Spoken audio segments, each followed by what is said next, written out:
আজকে বাংলাদেশের রাজনীতির ইতিহাসে, বাংলাদেশের মানচিত্রের ইতিহাসে একটা অনবদ্য গৌরবোজ্জ্বল ঐতিহাসিক দিন।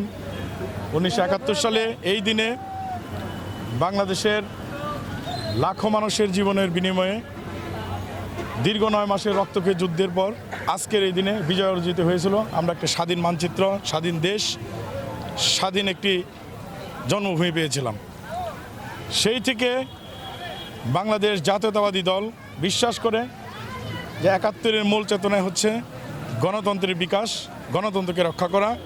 এবং আমরা আজকে ধামরের গণমানুষের নেতা, বিএনপির জাতীয় নির্বাহী কমিটির অন্যতম সদস্য আলহাজ তমিজউদ্দিনের নেতৃত্বে আমরা ধামরের আপামর জনসাধারণ সেই বীর শহীদদের প্রতি শ্রদ্ধা জ্ঞাপনের জন্য স্মৃতিসৌধে একত্রিত হয়েছিলাম।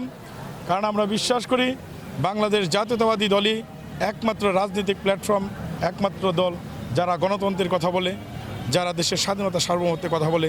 এবং বিএনপির রাজনীতি শহীদ জিয়ার আদর্শের রাজনীতি, দেশনেত্রী বেগম খালেদা জিয়ার রাজনীতি, দেশনায়ক তারেক রহমানের রাজনীতি, দেশের গণতন্ত্র, দেশের স্বাধীনতা সার্বভৌমত্ব রক্ষার রাজনীতি। সেই জন্য আমরা বিশ্বাস করি আজকের এই দিনের তাৎপর্যের সাথে একমাত্র দল, বাংলাদেশ জাতীয়তাবাদী দলই সেই গণতন্ত্রের রক্ষার যে রাজনীতি সেটার ধারক বাহক হিসেবে কাজ করে যাচ্ছে। আমরা দেশের জনগণের কাছে আশা করি আমরা আগামী দিনের দেশের বাংলাদেশের অস্তিত্ব এবং গণতন্ত্র রক্ষার জন্য আপনারা সবাই বাংলাদেশ জাতীয়তাবাদী দলের পক্ষে থাকবেন, ধানের শীষের পক্ষে থাকবেন এবং ধামরের মানুষ আলহাজ তমিজউদ্দিনের পক্ষে ঐক্যবদ্ধ থেকে আমরা জানি আবার দেশের গণতন্ত্র রক্ষার জন্য বলিষ্ঠ ভূমিকা রাখতে পারি, সেই দীপ্ত শপথই হোক আজকের বিজয় দিবসের আমাদের একমাত্র লক্ষ্য।